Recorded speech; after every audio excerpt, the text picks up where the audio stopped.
যেদিকে দরজা আছে, যেদিকে মুলতাজাম আছে, যেদিকে হাজরে আসওয়াদ আছে, হাজরে আসওয়াদ কালো পাথরটা শেষ হলেই মুলতাজাম মানে যেখানে আল্লাহর নবী মুখ লাগিয়েছেন, গাল লাগিয়েছেন, বুক লাগিয়েছেন এবং অনেক দোয়া করেছেন। যদিও আল্লাহর নবী বলেছেন ছেলের সম্পদ পিতারই সম্পদ, তার মানে যতদিন পিতা বেঁচে আছেন ততদিন ছেলে নিজেই নিজের সম্পদের মালিক নয়। আল্লাহ তাআলা বলেন, ইয়া আইয়ুহাল্লাযীনা আমানু ইযা নুদিয়া লিস-সালাতি মিন ইয়াউমিল জুমআহ, হে বিশ্বাসী মানুষজন, যারা আল্লাহকে না দেখে বিশ্বাস করো, জাহান্নাম জান্নাতকে বিশ্বাস করো, ভাগ্যকে মেনে নিয়েছ, শুনে রাখো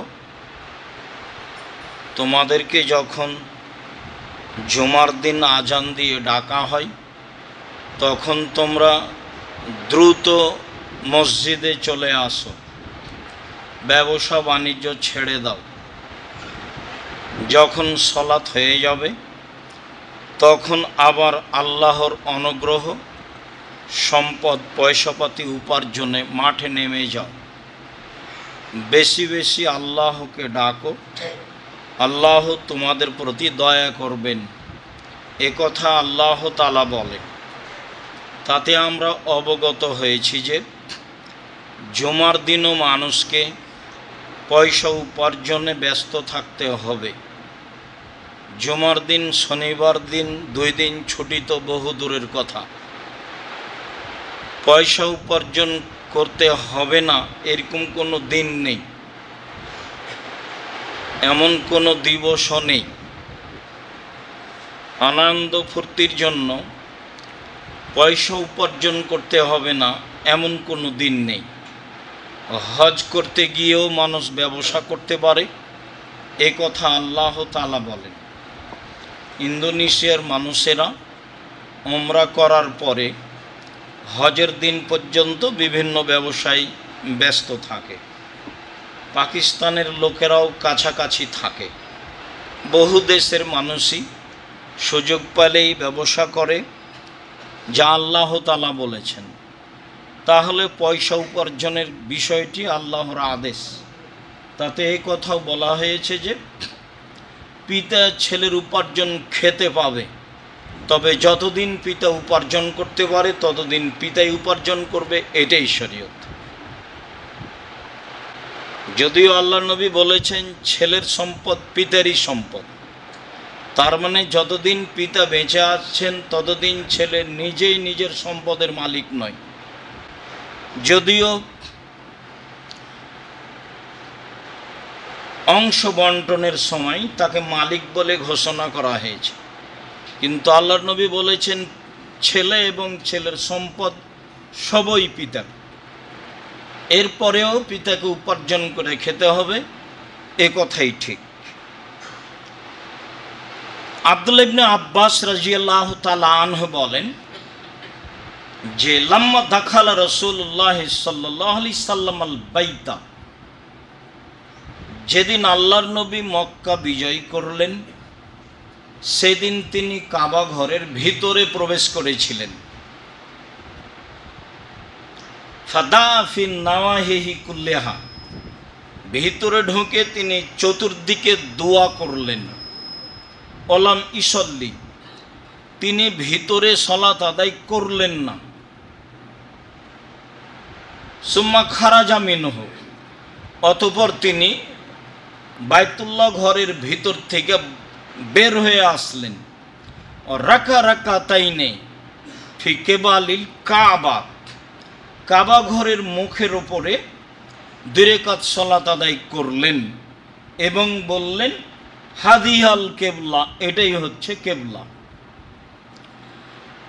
কোন দিকে দাঁড়িয়ে তিনি কাবা ঘর সামনে করেছিলেন তা স্পষ্ট প্রমাণ না হলেও আলোচনাতে বোঝা যায় যেদিকে দরজা আছে, যেদিকে মুলতাজাম আছে, যেদিকে হাজরে আসওয়াদ আছে, হাজরে আসওয়াদ কালো পাথরটা শেষ হলেই মুলতাজাম মানে যেখানে আল্লাহর নবী মুখ লাগিয়েছেন, গাল লাগিয়েছেন, বুক লাগিয়েছেন এবং অনেক দোয়া করেছেন, সেখানে এখন যাওয়া কিছুটা সহজ, আর পাথর চুমা দিতে যাওয়া সহজ নয়, অনেক ভারী। এরপরে আছে দরজা।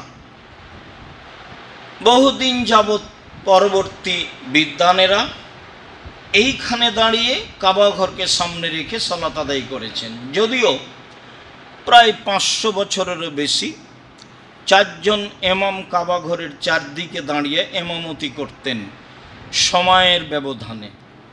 সৌদ বংশ তা তুলে দেন। এটাও ছিল ধর্মে একটা বড় অপরাধ যে 4 মাযহাবে 4 সময়ে সালাত হবে, এটা আসলে হয় না। দলমত হলে যা হয়, মানুষ নিজেকে আর ভালোবাসতে পারে না, ভাই ভাই মতবিরোধ হয়ে যায়, যার ফলাফল আপনারা নিজেরাও দিনরাত দেখে আসছেন। অত্র বুখারী মুসলিমের হাদিসে প্রমাণ হয় যে তিনি ভিতরে সালাত আদায় করেননি। পরবর্তী বুখারী মুসলিমের এক হাদিসে এটাও প্রমাণ হয় যে উসমান ইবনে আবু তালহা আল হাজাবি আর আব্দুল্লাহ ইবনে রাওয়াহা আর জায়েদ তারা একসাথে কাবা ঘরে প্রবেশ করলেন। তারপর যখন বের হলেন তখন আব্দুল্লাহ ইবনে ওমর জিজ্ঞাসা করলেন, আল্লাহর নবী কি ভিতরে সালাত আদায় করেছিলেন? ভিতরে সালাত আদায় করা অত গুরুত্ব থাকলে বা ভিতরে যাওয়াটা অত গুরুত্বপূর্ণ বিষয় হলে তিনি আবু বকর ওমরকে সাথে করেই যেতেন।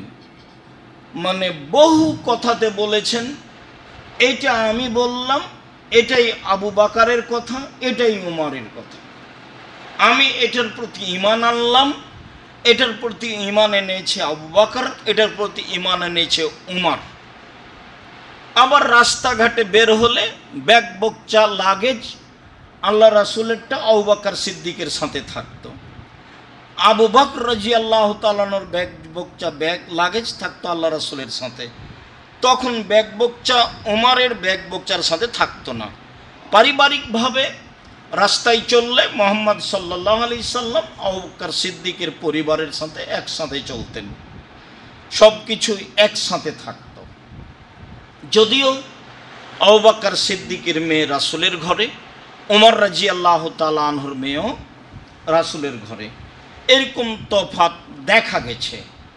তো তারা কয়েকজন ভিতরে গেলেন, তারা বলছেন আল্লাহর নবী ভিতরে ঢুকে 2 রাকাত সালাত আদায় করেছিলেন। যখন তিনি দাঁড়িয়েছিলেন তখন ডান হাতের দিকে ছিল 2টা স্তম্ভ খুঁটি, আর বাম হাতের দিকে ছিল 1টা, আর পিছনে ছিল 3টে, তাহলে 6টে। সেই দিন কাবা ঘর ছিল 6টি স্তম্ভ খুঁটির ওপরে। এই কথা আব্দুল্লাহ ইবনে উমর বলেন, হাদিস বুখারী মুসলিম। উভয়ের সমন্বয়ে ভিতরে সালাত আদায় করা উত্তম নয়, বাহিরেই সালাত আদায় করতে হবে। কেন? ভিতরে সালাত আদায় করলে তো কেবলার কিছু অংশ সামনে থাকলো আর কেবলার কিছু অংশ পিছনে থাকলো, বোঝা গেল না মনে হয়।